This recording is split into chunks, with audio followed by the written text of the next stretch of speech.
Hey, what's going on, everybody?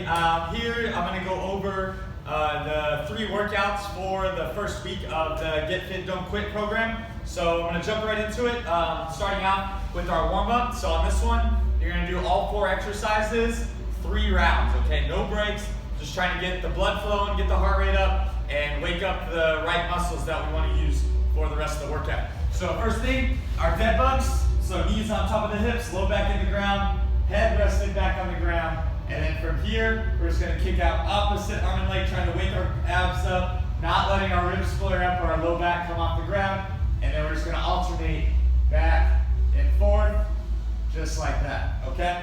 Then we're gonna go right into our hip bridges, so feet in the ground, drive the hips up, so I should be real straight, not letting my hips sag, squeeze my glutes, heels in the ground, and then drive back in. Some of you, we may need to go a little wider, some may want to go a little bit more narrow, kind of play with it to where you're feeling it in your glutes though, and not your low back, okay?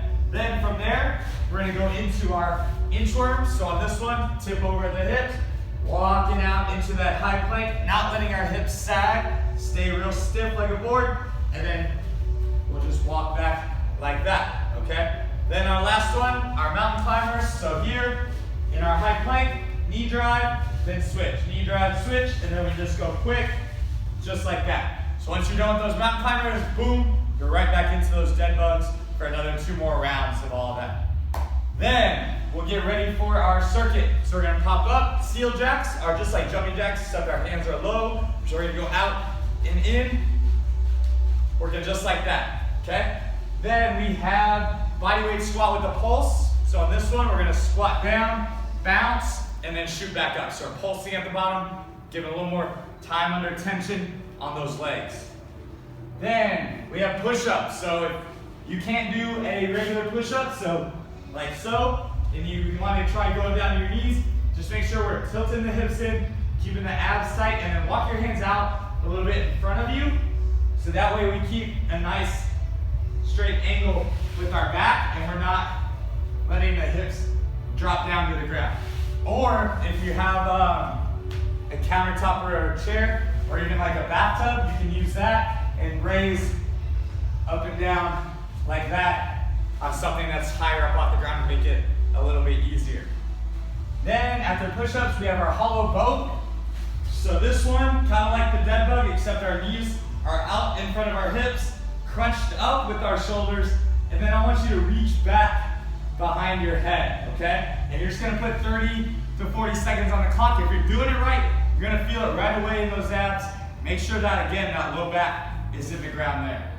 Then, knee grab sit-ups, so legs straight, chins up. We're gonna pop up, grab the knees, make sure our back is flat, our shoulders are pulled back. We're not hunched over right in there, okay? If you need a little bit of help, put the hands over the head, swing up to grab the knees, okay? And it's okay if your knees, or your feet, are on the ground. You don't have to be up like this, okay? But try and go kind of quick, down and up off the ground. Then, once you get done with that, you get about a minute to 90 seconds rest, depending on how gassed you are, okay? And then, so we're gonna, again, do 3 rounds of all of that after we take our break, obviously. Next thing we got, so we're gonna do a wall sit. So right over here, I'm gonna use this guy as my wall. So we wanna have our knees kind of right down to 90 degrees. Knees are right on top of the ankles. Chest is up, hands out if you want to make it a little harder. And we're just going to sit down into that. I think I said 45 seconds to a minute.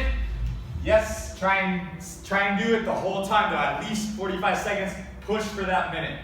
Then we have high plank shoulder taps. So on this one, we're in our high plank, abs are tight.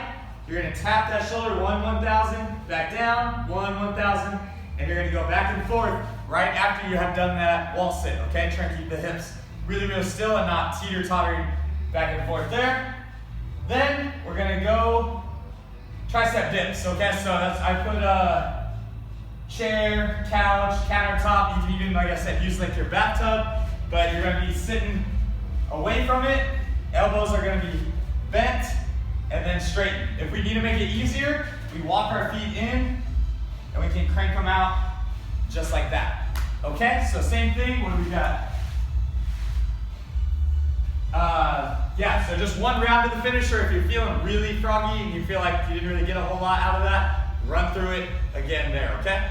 All right, and then for the cool down, everyone, this is important. This is gonna help us recover, feel better throughout the day, sleep better. It's the breathing, okay? I know it may not seem like a lot, or it may seem kind of tedious, but this is huge. We're gonna lay on our back, push that low back down to the ground, and I just want you to breathe and relax, okay? So just take 2 minutes out of your whole, out of the rest of your workout, 2 minutes, focus on your breathing, breathe through your nose like 3 to 4 seconds, then breathe out 4 to 5 seconds, try to get all the air out of our belly. Just breathe in there. That's really gonna help you recover, relax, and just feel better overall, okay? All right, so that's workout 1, and I'll come at you again with workout 2 here in a little bit.